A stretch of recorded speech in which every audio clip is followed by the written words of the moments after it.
হৈ হস্পিটেলত আহি তেওঁ চিকিৎসাধীন হৈ থকা অৱস্থাত শেষ নিশ্বাস ত্যাগ কৰিলে। এই সংবাদে গোটেই অসমবাসী ৰাইজক আবাল বৃদ্ধ বনিতা সকলোকে কেৱল জুবিন গাৰ্গ হাৰ্ট মানে যিটো য়ং জেনেৰেশ্যন যুৱ প্ৰজন্মৰ হাৰ্থক নামে খ্যাত হয়, কিন্তু কেৱল যে যুৱ প্ৰজন্মৰে হাৰ্থক এইটো কথা নহয়। তেওঁ একেবাৰে শৈশৱ শিশুৰ পৰা আৰম্ভ কৰি বৃদ্ধ অৱস্থাৰ সকলো স্তৰৰ লোককে তেওঁৰ সংগীতেৰে, তেওঁৰ গীতেৰে, তেওঁৰ কণ্ঠেৰে আৰু তেওঁৰ চিন্তা চেতনা উজ্জীৱিত কৰি ৰাখিব পাৰিছিল। বিশেষকৈ শ্ৰীমন্ত শংকৰদেৱ সংঘৰ অধিৱেশনবোৰত আমি দেখিছিলোঁ যে জুবিন গাৰ্গৰ গীতেই অধিৱেশন আৰম্ভ হোৱাৰ বহুদিন আগৰে পৰা অধিৱেশনস্থলী ৰজনজনাই থাকে। বিশেষ অধিৱেশন যদি আৰম্ভ হ'ব ভকতসকলে প্ৰথমে জুবিন গাৰ্গৰে শংকৰদেৱ গলা হৈ আমাক তীৰ্থ কৰি থৈ এই গীতে সকলোৰে হৃদয় স্পৰ্শ কৰি গৈছিলে। গতিকে আৰু বিশেষকৈ জুবিন গাৰ্গৰ এটা বিশেষ কৃতিত্ব আছিলে, তেওঁৰ নিচিনা কণ্ঠৰ অধিকাৰী, তেওঁৰ নিচিনা ইমান কষ্ট কৰিব পাৰে। আজি ৩-৪ মাহ নন ষ্টপ তেওঁ গোটেই অসম ঘূৰি ফুৰে, তেনেকৈ তেওঁ গীত গাই ফুৰে, ভাগৰি নপৰে।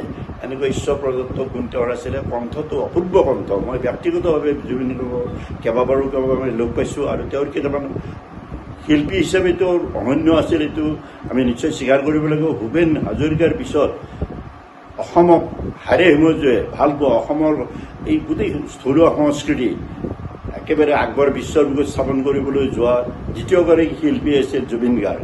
গতিকে জুবিন গাৰ্গক আজি অসমৰ কোটি কোটি মানুহে তেওঁৰ এই যে দুঃসংবাদত সকলোৱে চকুলো টুকিছে।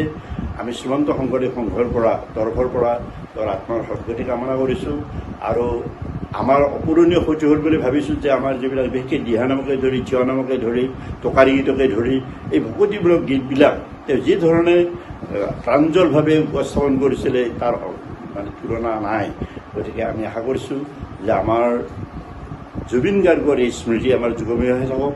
তেওঁ দৈহিকভাৱে আমাৰ মাজত নাথাকিলেও তেওঁৰ যাতে আমি এই কণ্ঠ সদায় উজ্জীৱিত হৈ থাকিব, তেওঁৰ কণ্ঠস্বৰ সদায় আমাৰ মাজত জীৱন্ত হৈ থাকিব আৰু তেওঁৰ আদৰ্শ যাতে আমাৰ সকলোকে অনুপ্ৰাণিত কৰে সেইটো মই আশা কৰিম। গতিকে জুবিন গাৰ্গৰ মৃত্যু আমাৰ কাৰণে নিশ্চয়কৈ এটা বৰ অপূৰণীয় ক্ষতি। তেওঁ এটা উজ্জ্বল জ্যোতিষ্ক, উজ্জ্বল ভাস্কৰ আছিলে, আজি হঠাতে কক্ষচ্যুত হৈ নাইকিয়া হৈ গ'ল। আমি শ্ৰীমন্ত শংকৰদেৱ সংঘৰ তৰফৰ পৰা তেওঁৰ মৃত্যুত গভীৰ শোক আমি প্ৰকাশ কৰিছোঁ আৰু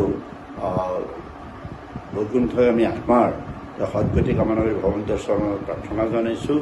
আৰু আমি আমাৰ শ্ৰীমন্ত শংকৰদেৱ সংঘৰ এসপ্তাহৰ কাৰণে তেওঁৰ মানে স্মৃতিত আমি সকলোবিলাক আনুষ্ঠানিক কাৰ্যসূচী অহা ২৬ তাৰিখলৈ আমি বাতিল কৰি দিছোঁ। কোনো কাৰ্যসূচী নহ'ব, আনুষ্ঠানিক কাৰ্যসূচীবিলাক আমি বাতিল কৰিছোঁ।